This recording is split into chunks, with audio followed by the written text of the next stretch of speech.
नमस्कार दोस्तों, कैसे हैं आप सब। उम्मीद है पहचान तो रहे ही होंगे। मित्रों, व्याकरण पढ़ रहे थे हम सामान्य हिंदी के अंतर्गत। आज एक इंपॉर्टेंट चैप्टर लेकर के आए हैं हम, सर्वनाम। मैंने बताया था ना, उसके सिलेबस में सामान्य व्याकरण भी होता है। सामान्य व्याकरण के अंतर्गत ये बिना संज्ञा सर्वनाम, संज्ञा तो मुझे लगता है कि तमाम सारे लोग जानते हो, इसलिए मैंने आवश्यक नहीं समझा उसे। जरूर समझेंगे तो बाद में देख लेंगे कभी। सर्वनाम, सर्वनाम भी लगता है कि बहुत आसान है, वास्तव में आसान है, बहुत कठिन नहीं है। लेकिन फिर भी मेरी इच्छा हुई कि कुछ क्वेश्चन इससे जो है वो समस्या करते हैं, तो उन समस्याओं से बचने के लिए हम सर्वनाम लेकर के आए। सर्वनाम डिफिनेशन क्या है इसकी? यही कहते हैं हम कि जो संज्ञा के बदले में प्रयोग किए जाएं। सर्व, सर्व का मतलब सभी, सर्व का मतलब सभी, और नाम का मतलब जो है नामों अर्थात संज्ञा। सभी संज्ञाओं के बदले में जो प्रयोग किए जाएं वह सर्वनाम है।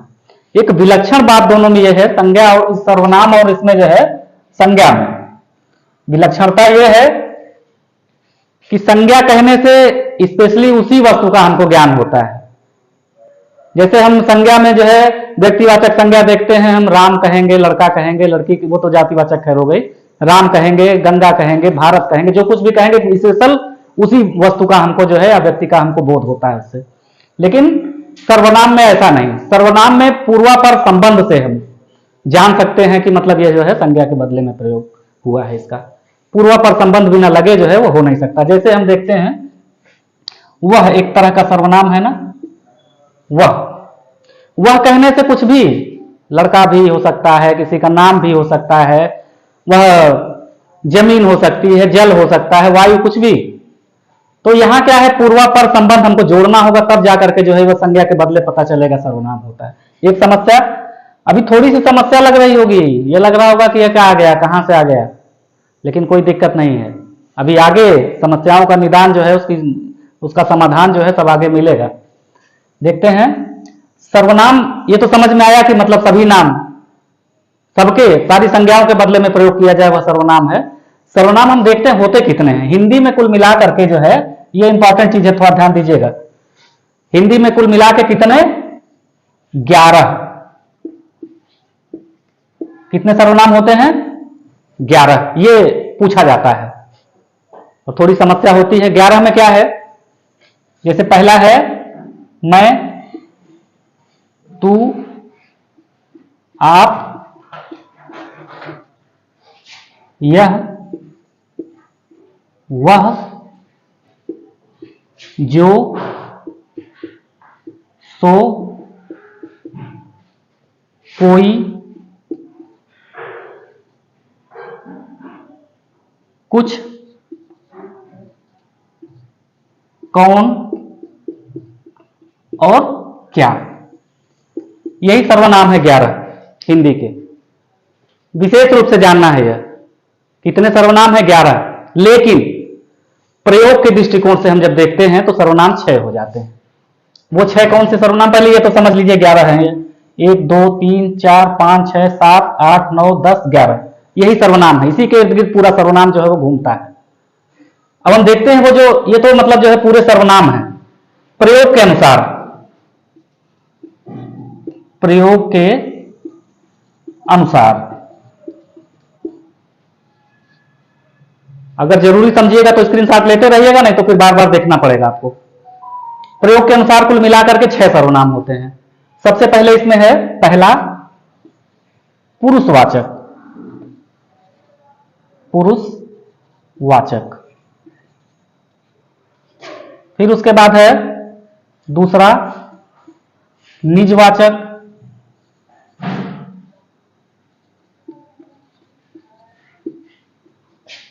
निश्चयवाचक,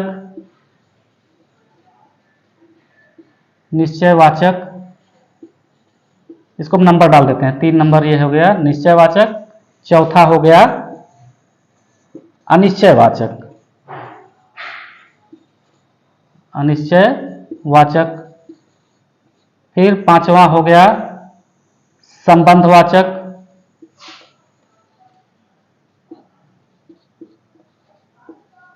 और छठवां हो गया लास्ट जो है प्रश्नवाचक। प्रश्नवाचक, अब ध्यान दीजिएगा, उसमें प्रश्न तो कई तरीके से होते हैं, एग्जामिनर के मूड के ऊपर डिपेंड है वो किस तरीके का होता है। बस बात यह है कि हमको थोड़ा सा जो है वो समझ लेना चाहिए, जानना चाहिए हमको। कुल 11 सर्वनाम होते हैं। कुल में आप ये मत बताएं कि ये प्रयोग के अनुसार केवल 6 हैं, कुल कितने हैं? 11 हैं। उसके बाद ये जो है 6 जो है ये प्रयोग के अनुसार हैं। इसमें भी पूछता है, कहता है कौन सा सर्वनाम का रूप जो है वो नहीं है। उसमें दे देगा, कोई एक हटा देगा, 3 दूसरा दे देगा, 1 दे देगा, या 3 इसमें से दे देगा, कोई दूसरा दे देगा। ये जैसे प्रश्नवाचक ही है, पूछ लिया, या पूछ लेगा कौन सा सर्वनाम का जो है वो लक्षण है। प्रश्नवाचक सर्वनाम भी होता है, ये जानना है। इसके बाद हम इसको, आप फिर से एक बार कह रहा हूं, या तो स्क्रीनशॉट लीजिएगा या तो फिर बार बार आपको देखना होगा। इसे मिटा देते हैं। इसमें भी इंपॉर्टेंट क्या है, पूरा ही मिटा देते हैं हम। देखते हैं फिर से। पुरुषवाचक सर्वनाम, सबसे पहले क्या है? पुरुषवाचक। पुरुषवाचक में तीन जो है ये पुरुष हैं। कहेंगे कौन से? उत्तम पुरुष,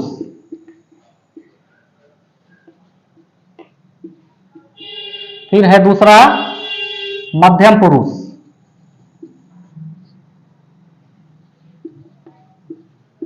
और उसके बाद लास्ट है कौन सा जो है? अन्य पुरुष। अन्य पुरुष। अब समझिए उत्तम पुरुष, ये भी इंपॉर्टेंट चीज है, बहुत इंपॉर्टेंट चीज है। बस आप देखिएगा ध्यान से, क्योंकि अक्सर आपको भी लगेगा, महसूस होगा आपको कि मतलब ये इंपॉर्टेंट है, या परीक्षा में आता है, हम गलतियां कर जाते हैं। देखेंगे आप, उत्तम पुरुष, मध्यम पुरुष और अन्य पुरुष, 3 तरीके से। एक उदाहरण ले लेते हैं हम। जैसे हम पढ़ा रहे हैं आपको, तो मैं क्या हूं? उत्तम पुरुष। उत्तम पुरुष का मतलब मैं, तुम, मैं और हम, 2 चीजें। फिर मध्यम पुरुष में क्या है? उत्तम पुरुष में वक्ता होता है, और मध्यम पुरुष में क्या होता है? श्रोता होता है। वक्ता या लेखक ये उत्तम पुरुष होता है, श्रोता या पाठक जो सुन रहा है अथवा पढ़ रहा है वो क्या है? मध्यम पुरुष। इसमें देखते हैं उत्तम पुरुष में क्या है? मैं या हम। बात समझ रहे हैं ना? मैं का मतलब मैं जैसे बता रहा हूं आपको, तो मैं क्या है? उत्तम पुरुष। मध्यम पुरुष में क्या है? तू, तुम और आप। ये उम्मीद है समझ रहे होंगे आप, अच्छे से समझ रहे होंगे। मैं, हम, उत्तम पुरुष, तू, तुम और आप। ऐसे प्रश्न आता है, पूछ लेगा तुम किस तरह का जो है, कौन सा पुरुष का सर्वनाम है, कौन से पुरुष का सर्वनाम है? तुम दे दिया या फिर हम दे दिया, हम किस तरह के जो है पुरुष का सर्वनाम है? तो ये उत्तम पुरुष है, मैं और हम।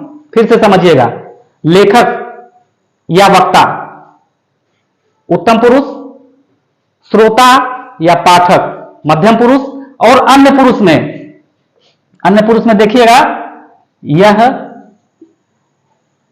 ये, वह, वे, ये अन्य पुरुष में, ये वे, ये सब जो है ये अन्य पुरुष में आता है। 3 तरह के पुरुष होते हैं। पुरुषवाचक सर्वनाम जो है ये 3 प्रकार का होता है: उत्तम पुरुष, मध्यम पुरुष, अन्य पुरुष। उत्तम पुरुष में वो होता है जो लेखक हो अथवा वक्ता हो। मध्यम पुरुष में जो है श्रोता हो अथवा पाठक हो, और अन्य पुरुष में यह, ये, वह, वे। इतना समझ में आया? दूसरा क्या हमने बताया था? पुरुषवाचक के बाद हमने बताया था आपको दूसरा निजवाचक। निजवाचक। निजवाचक सर्वनाम क्या है? निज मतलब अपने लिए। इसका जो है लक्षण, इसका चिन्ह क्या होता है? आप। अभी आप कहेंगे अन्य पुरुष में भी जो है, अन्य पुरुष में क्या आया था? उसमें भी आप आया था, आप यहां भी है। निजवाचक, दोनों का प्रयोग का अंतर है, और दोनों अपनी जगह पर सही हैं। जैसे वहां आप जो है, आप पुरुषवाचक जो है सर्वनाम में आप समझिए कि आपका क्या मतलब होता है। जैसे आप खाना खा लीजिए, वहां क्या है? वहां पुरुषवाचक सर्वनाम में आएगा। लेकिन यहां क्या है? मैं अपना काम आप ही कर लेता हूं, आप भले सो जग भला, मतलब अपने लिए जहां प्रयोग हो, ध्यान दीजिएगा, निजवाचक सर्वनाम है, जहां भी अपने लिए प्रयुक्त होगा वहां क्या होगा, आपका प्रयोग होगा। ये निजवाचक सर्वनाम हुआ। पुरुषवाचक में क्या है, आप खा लीजिए, आप सो जाइए, मतलब एक तुम के उसमें जो है जब प्रयोग किया जाता है आपके लिए, तो फिर वो क्या है, पुरुषवाचक सर्वनाम। लेकिन यहां निजवाचक सर्वनाम का आप जो है वो अपने लिए, खुद निज के लिए, मैं पढ़ते पढ़ते आप ही सो गया, मतलब अपने आप सो गया, जो भी है आप क्या है, निजवाचक सर्वनाम है। ये समझ में आया होगा।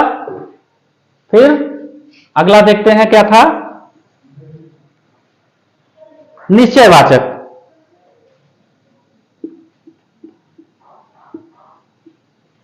निश्चयवाचक, निश्चयवाचक क्या है, जिस चीज से निश्चितता का बोध हो, जैसे यह, वह, यह लड़की, वह लड़का, ठीक है, यह किताब, यह वह, जब भी हम करेंगे जैसे निश्चयवाचक सर्वनाम के अंतर्गत आ जाएगा। इसका जो है अभी बताया था ना 11 होता, उसी 11 के इर्द गिर्द जो है सारे सर्वनाम घूमते हैं। निश्चयवाचक के अलावा फिर देख लेते हैं हम अनिश्चयवाचक सर्वनाम।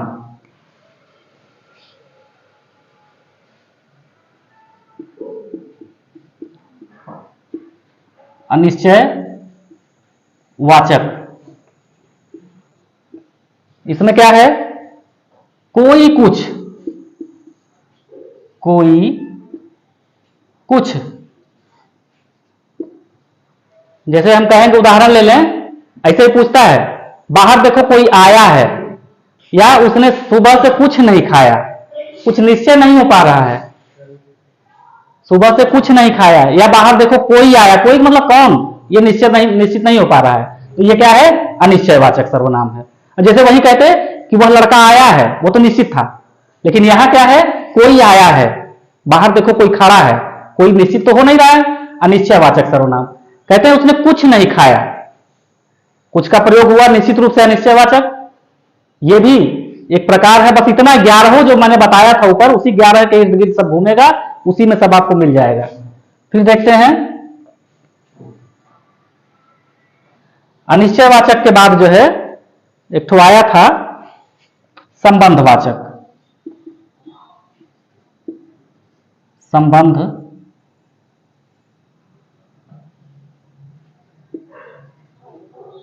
वाचक, संबंधवाचक का चिन्ह क्या होता है, जो, सो,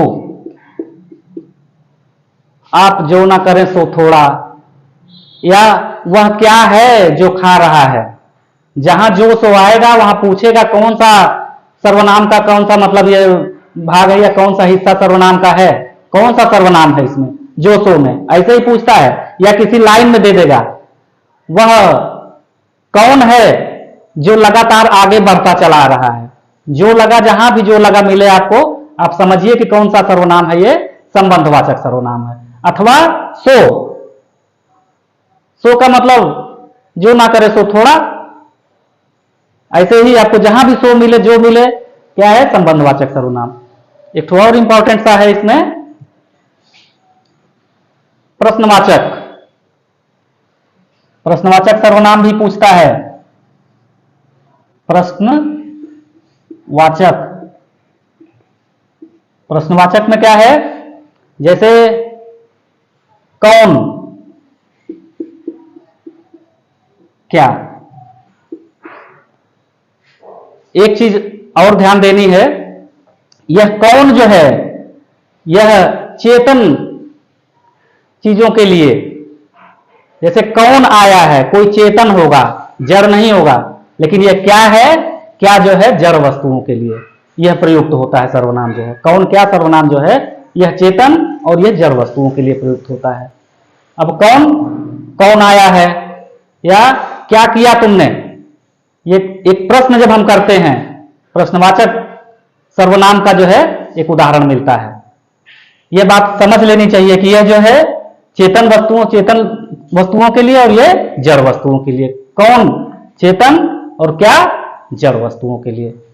ये सर्वनाम के मित्रों जो है ये लक्षण हुए। एक विद्वानों ने, व्याकरणों ने एक और सर्वनाम बताया है, वह कौन सा है? संयुक्त सर्वनाम।